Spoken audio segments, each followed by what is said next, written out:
मेरे को टेंशन मत दो भैया, मैं प्लीज। ನಮಸ್ಕಾರ सतवा स्टाफ है ನೋಡಿ ಫ್ರೆಂಡ್, ಇವರೇ ಕಸ್ಟಮರು. ಇವ್ರೇನ್ ಮಾಡ್ತಾ ಇದಾರೆ ಅಂತ ಹೇಳಿದ್ರೆ, ಒಂದು ಗಾಡಿ ಬುಕ್ ಮಾಡಿ, ಮೇಡಮ್ ಗಾಡಿ ಬುಕ್ ಮಾಡಿದಿರಲ್ಲ, ಯಾಕೆ ಕ್ಯಾನ್ಸಲ್ ಮಾಡಿದೀರಾ? ನಿಮ್ಗೆ ಬೇರೆ ಕೆಲಸ ಇಲ್ವಾ? ಈ ತರ ಮಾಡ್ತಿರಲ್ಲ ನೀವು. ನಿಮ್ಗೇನ್ ಗೊತ್ತಾಗಲ್ವಾ? ಬುದ್ಧಿ ಇಲ್ವಾ ನಿಮ್ಗೆ? ನೀವು ಓದಿಲ್ವಾ? ಐದೈದು ಗಾಡಿ ಬುಕ್ ಮಾಡಿದಿರಲ್ಲ, ನಿಮ್ಗೇನ್ ಮಾನ ಮರ್ಯಾದೆ ಏನು ಇಲ್ವಾ?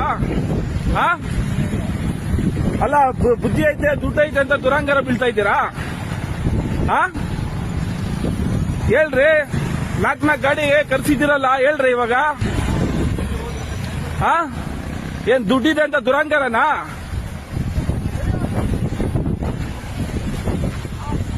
ದುಡ್ಡಿದೆ ಅಂತ ದುರಂಗಾರನಾ?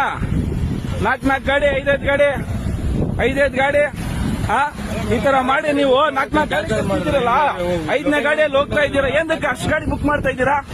ಏನ್ ದುಡ್ಡಿದೆ ಅಂತ? ಇರೋಣ, ಹೋಗ್ಬೇಡ, ಇರೋಣ. ಆಯ್ಮ ರೀಸನ್ ಕೊಡ್ಲಿ. 4 ಗಾಡಿ ಬುಕ್ ಮಾಡಿ ಕರ್ಸೋರೆ ಹೇಳ, ಒಂದಿಲ್ಲ 4 ಗಾಡಿ ಕರ್ಸೋರೆ, 5ನೇ ಗಾಡಿಯಲ್ಲಿ ಹೋಗ್ತಾವ್ರಣ. ತಪ್ಪಲ್ಲೇನಣ? ನಾನು 2 ಕಿಲೋಮೀಟರ್ ಬಂದು, ಅವನು 1.5 ಕಿಲೋಮೀಟರ್, ಅವ್ನು 1 ಕಿಲೋಮೀಟರ್. ಈತನ ಎಲ್ಲಿಂದ ಬಂದನೋ ಗೊತ್ತಿಲ್ಲ. 10 ಗಾಡಿ ಕ್ಯಾನ್ಸಲ್ ಕೊಟ್ಟು 5ನೇ ಗಾಡಿಗೆ ಹೋಗ್ತಾವ್ರ.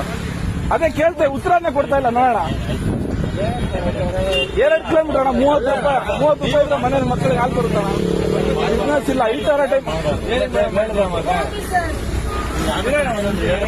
ಅಣ್ಣ ನೀನು ಹೋಗ್ಬೇಡ, 1 ನಿಮಿಷ ಇರೋಣ. ಅಣ್ಣ ನನ್ನ ಹತ್ರ ಪ್ರೂಫ್ ಇದೆ. ಅವ್ರ ಹೆಸರು, ಇವಾಗ ಹೆಸರು ನಿಂದ ಏನಿದೆ, ನನ್ನ ಹತ್ರನೂ ಅದೇ ಹೆಸರು ಇದೆ ಅಣ್ಣ. ನನ್ನ ಹತ್ರನೂ ಅದೇ ಹೆಸರು ಇದೆ. ಯಾಕೆ ಮೇಡಮ್ ಈ ತರ ಮಾಡ್ತಾ ಇದ್ದೀರಾ ನೀವು? ಅಲ್ಲ, ನಾವೇನ್ ಕರ್ಕೊಂಡು ಹೋಗಲ್ವಾ? ನಾವೇ ನಿಮ್ಮ ಹತ್ರ ಎಕ್ಸ್ಟ್ರಾ ಕೇಳ್ತಾ ಇದ್ದೀರಾ? ಇನ್ನೊಂದ್ಸರಿ ಬುಕ್ ಮಾಡಿದ್ರೆ ಸರಿ ಇರಲ್ಲ ಹೇಳ್ತಾ ಇದ್ರಿ ಮೇಡಮ್. ಇದು ಒಳ್ಳೆ ಮಾತಲ್ಲಿ ಹೇಳ್ತಾ ಇರೋದು. ಇನ್ನೊಂದ್ಸರಿ ಬುಕ್ ಮಾಡಿ ಏನಾದ್ರೂ ನೀವು ಕ್ಯಾನ್ಸಲ್ ಕೊಟ್ರೆ ಕಂಪ್ಲೇಂಟೇ ಕೊಡೋದು ನಿಮ್ಮ ಮೇಲೆ.